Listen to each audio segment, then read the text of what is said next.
Selamat pagi dan salam sejahtera untuk kita semua. Terima kasih atas kesempatan yang telah diberikan kepada kami kelompok 6.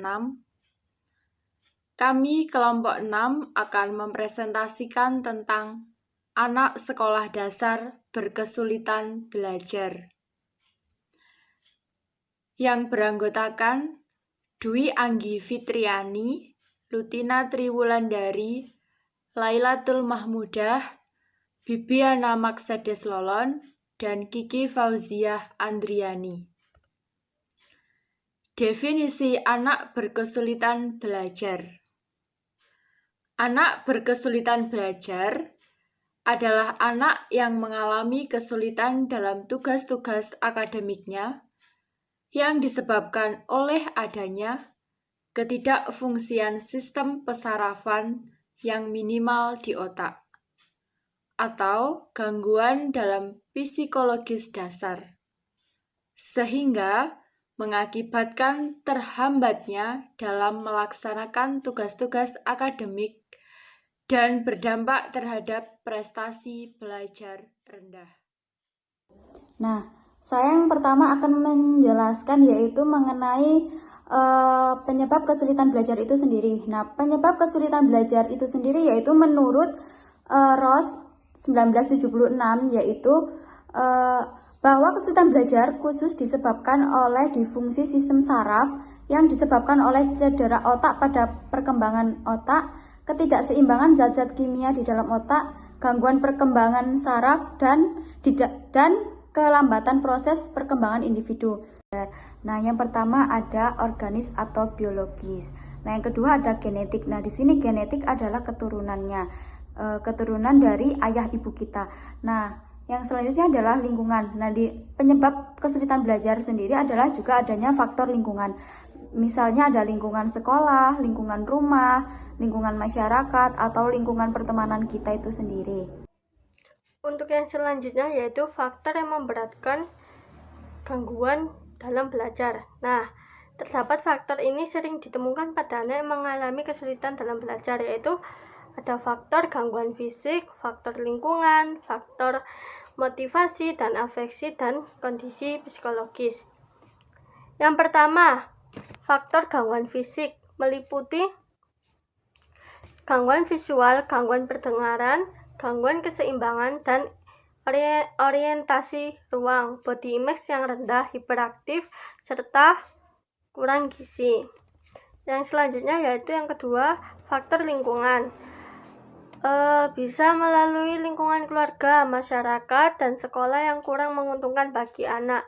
Anak akan menghambat perkembangan sosial, psikologis, dan pencapaian prestasi akademis. Yang ketiga yaitu faktor motivasi dan afeksi. Anak yang selalu gagal dalam suatu mata pelajaran atau beberapa pelajaran cenderung menjadi tidak percaya diri, mengabaikan tugas, dan rendah diri. Sikap ini akan mengurangi motivasi belajar dan muncul perasaan-perasaan negatif terhadap hal-hal yang berhubungan dengan sekolah.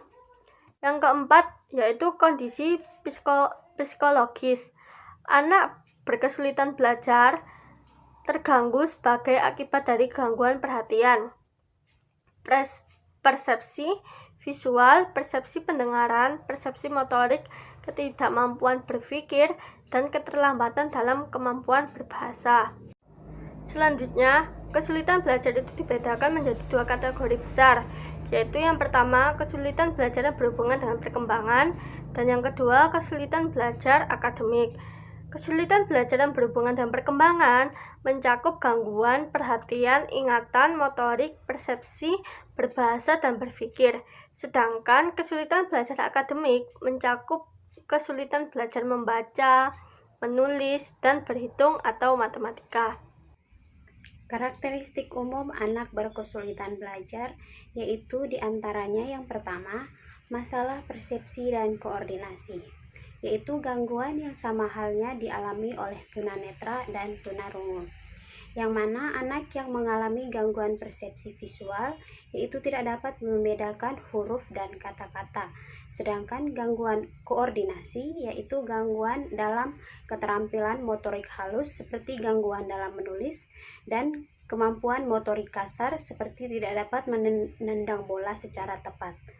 Lalu yang kedua, gangguan dalam perhatian dan hiperaktif. Anak yang hiperaktif sulit melakukan kontak mata dan konsentrasi. Misalnya ketika anak diberi tugas namun tidak dapat dituntaskan karena perhatiannya beralih ke objek yang lain. Lalu yang ketiga, mengalami gangguan dan masalah mengingat dan berpikir. Masalah mengingat yaitu anak berkesulitan dalam mengingat sesuatu. Pada umumnya, anak yang kesulitan belajar tidak mampu melakukan strategi untuk mengingat. Lalu yang berikutnya, masalah berpikir, yaitu meliputi kemampuan memecahkan masalah. Misalnya, mengungkapkan kembali cerita yang telah dibacanya. Anak tersebut tidak mampu untuk melakukannya. Lalu yang keempat, menunjukkan gejala sebagai siswa yang tidak aktif. Anak berkesulitan belajar kurang mampu melakukan strategi untuk memecahkan masalah secara spontan. Contohnya, anak berkesulitan belajar tidak berani menjawab soal di papan tulis secara spontan. Lalu yang terakhir, kelima, pencapaian hasil belajar yang rendah. Sebagian anak berkesulitan belajar memiliki ketidakmampuan dalam berbagai bidang akademik, misalnya dalam membaca, pengucapan, tulisan, berhitung, dan lain-lain. Selanjutnya yaitu karakteristik khusus anak berkesulitan belajar. Di sini ada 3, yaitu berkesulitan membaca, berkesulitan menulis, dan berkesulitan belajar matematika.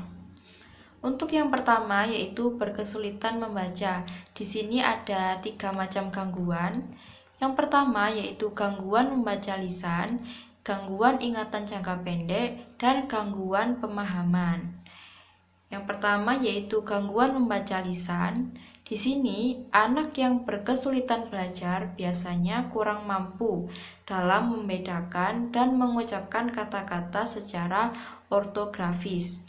Nah, di sini ortografis artinya ejaan, yaitu sistem ejaan suatu bahasa atau gambaran bunyi bahasa yang berupa tulisan atau lambang.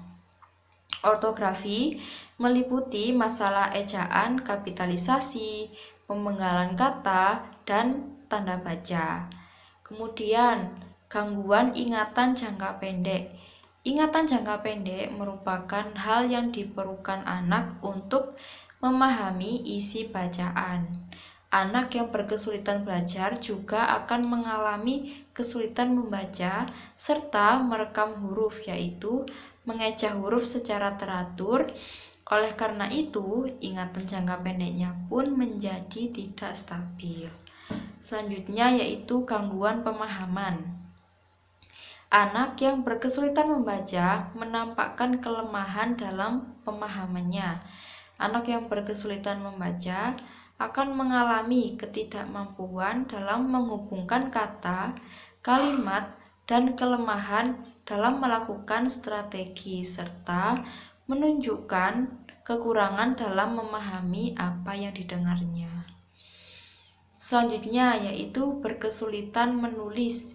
Di sini juga ada 3 macam, yaitu berkesulitan menulis dengan tangan, mengeja, serta berkesulitan menulis ekspresif.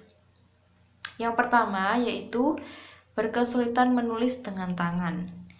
Anak yang berkesulitan belajar memiliki permasalahan seperti menulis lambat, salah dalam menulis huruf dan angka, tulisannya terlalu miring, jarak tulisannya terlalu rapat, sulit mengikuti garis lurus, serta tulisan tidak terbaca dengan jelas. Selanjutnya yaitu berkesulitan dalam mengeja.